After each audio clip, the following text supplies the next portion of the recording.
On dit souvent qu'à 60 ans, notre plus grand ennemi, c'est le temps. Je ne crois pas.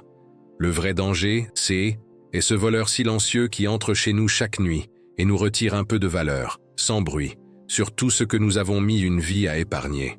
Ce voleur s'appelle l'inflation. Ce N n'est pas un concept abstrait. C'est est une réalité qui grignote le pouvoir d'achat de millions de retraités. Chaque année, les prix montent, mais les pensions, elles, n'avancent que de quelques pas. Et peu à peu, ce qui suffisait hier ne suffit plus aujourd'hui. Dans cette vidéo, nous n'allons pas parler de miracles financiers. Nous allons parler de prévention, de paix d'esprit et de la manière de construire une petite forteresse pour protéger votre retraite. Avant de bâtir quoi que ce soit, il faut connaître le terrain. 3 pièges menacent la majorité des retraités. Le piège de la fausse sécurité, le piège de la complexité et le piège émotionnel. Le premier, c'est de croire que le cash est roi. Beaucoup pensent qu'en laissant leur argent sur un livret, ils sont protégés. Mais protégés de quoi? Certainement pas de l'inflation. En 1980, avec 10 francs, on achetait un repas complet. Aujourd'hui, 2 € ne pètent même pas un café. Garder de l'argent immobile pendant 10 ou 20 ans, c'est perdre lentement mais sûrement. Ce n'est pas de la prudence, c'est une érosion programmée. Bien sûr, il faut un matelas de sécurité, mais il doit servir à amortir un choc, pas à dormir éternellement sur place. Le deuxième piège, c'est de croire à la complexité de la finance. Les banques et les marchés aiment les produits compliqués, fonds à multiples frais, assurances obscures, promesses de rendement exclusifs. Tout cela sert rarement l'épargnant. Cela enrichit surtout ceux qui conçoivent ces produits. La vérité, c'est et que investissement repose sur le bon sens. Comprendre ce que on possède, pourquoi on le possède et à quel coût. Un produit simple, clair, avec des frais raisonnables, surpasse souvent dans le temps les solutions prétendument sophistiquées. Le troisième piège, c'est la peur. Quand les marchés baissent, les journaux parlent de crise historique et la panique s'installe. Cette peur pousse à vendre au pire moment. On vend pendant la chute, on rachète quand tout remonte et on recommence. Celui qui comprend que la volatilité n'est qu'un passage et non une fin, dort bien mieux que celui qui regarde son compte chaque matin. Pas besoin d'un doctorat en finance. Ce qu'il faut, c'est une carte claire, un socle de stabilité, un moteur de croissance et un esprit patient. Le socle de stabilité, ce sont vos économies sécurisées, comptes à intérêt garantis, obligations à court terme ou supports prudents. Ils ne rendent pas riches, mais ils assurent que vos dépenses vitales sont couvertes.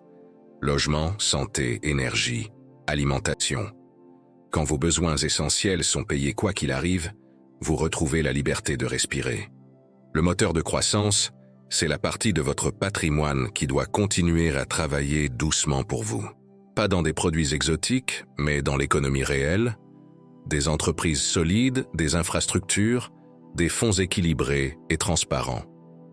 L'idée n'est pas de tout miser sur la bourse, mais de participer à la croissance humaine et technologique qui continue, même pendant les crises. Historiquement, ceux qui ont cru à la capacité d'innovation des entreprises ont vu leur argent grandir, lentement mais sûrement. La plus grande compétence financière après 60 ans, c'est la patience. Quand tout va bien, on se croit intelligent. Quand tout chute, on se croit maudit. La vérité se situe entre les deux. Les marchés montent, descendent, puis remontent encore. La constance bat la précipitation. Il existe 3 actions simples à mettre en place dès maintenant. La première, c'est d'identifier vos fuites invisibles. Les abonnements oubliés, les frais bancaires, les assurances en double. Les éliminer, c'est augmenter votre revenu net sans risquer un centime. La deuxième, c'est d'automatiser vos flux. Décidez d'un plan fixe. Chaque mois, une partie de vos revenus doit aller vers votre compte d'investissement, comme une facture incontournable. C'est le secret de la discipline. On épargne d'abord, on dépense ensuite. La troisième, c'est de diversifier votre temps, pas seulement votre argent. Après 65 ans, le plus grand actif n'est plus financier, c'est le temps conscient. Une journée bien vécue vaut plus que 1 000 € gagnés dans l'angoisse.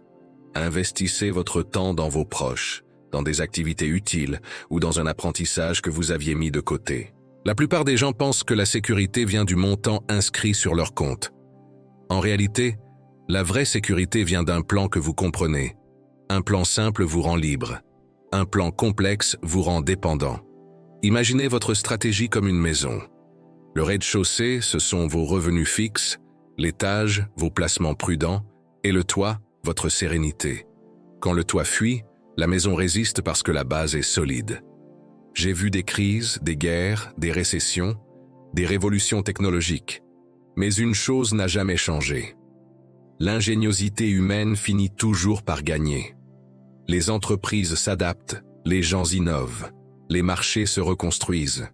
Celui qui garde confiance dans le progrès finit toujours par être récompensé. Et souvenez-vous, l'argent n'est pas une fin, mais un outil. Il ne vous rend pas heureux, mais il peut retirer l'angoisse qui empêche le bonheur d'exister. Quand vous n'avez plus peur des factures, vous pouvez dire oui à un repas en famille, à un voyage, à un projet personnel. C'est cela, la vraie réussite d'une retraite. Pour 2025, voici un plan simple. Réévaluez votre budget réel. Charges vitales, confort et superflu. Sécurisez 12 mois de dépenses essentielles sur des supports sûrs.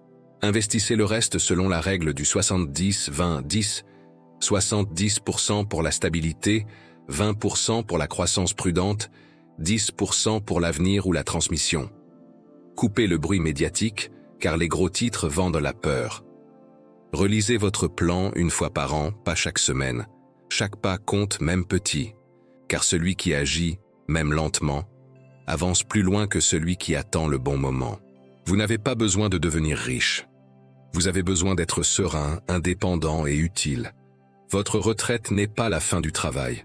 C'est le moment de faire travailler votre sagesse. Un portefeuille intelligent ne se mesure pas en euros, mais en heures de tranquillité et en jours sans peur.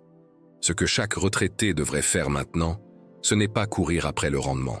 C'est protéger sa paix d'esprit, comprendre ses priorités et agir avant que l'année ne s'achève.